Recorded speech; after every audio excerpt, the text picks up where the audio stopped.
The first time I watched The Big 3-0, it didn't hit me nearly as much as it did this time because this time I'm older than Danny Tanner.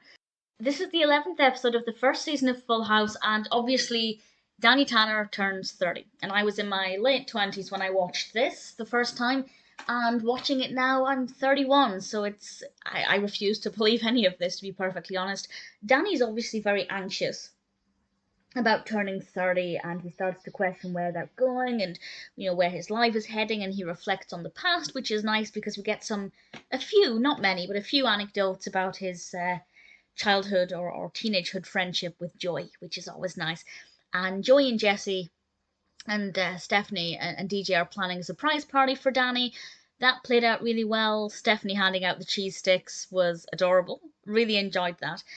But there is a problem.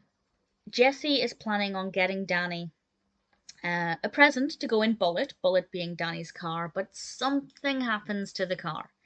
I won't say any more than that, but I think the narrative played out really well, but it did give it kind of a very depressive overtone, where it was already quite depressive with Danny lamenting his increasing age anyway.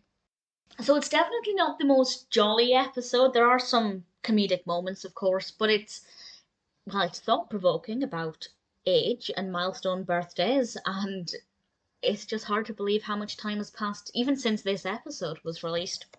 And of course, I don't remember that. I wasn't even born. But it is it's a very moving episode, especially with what Joey and Jesse ultimately do. I won't spoil it, but I think the narrative took a really good direction.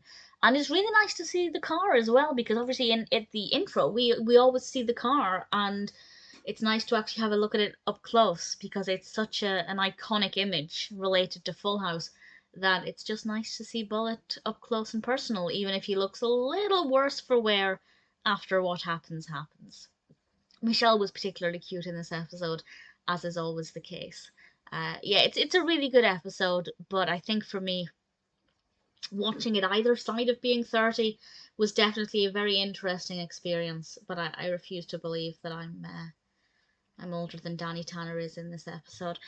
The Big 3-0 may not be the funniest episode or the most jolly, but it's very thought provoking and ultimately shows some really great displays of friendship, and definitely has some interesting pearls of wisdom about life and about what's really important.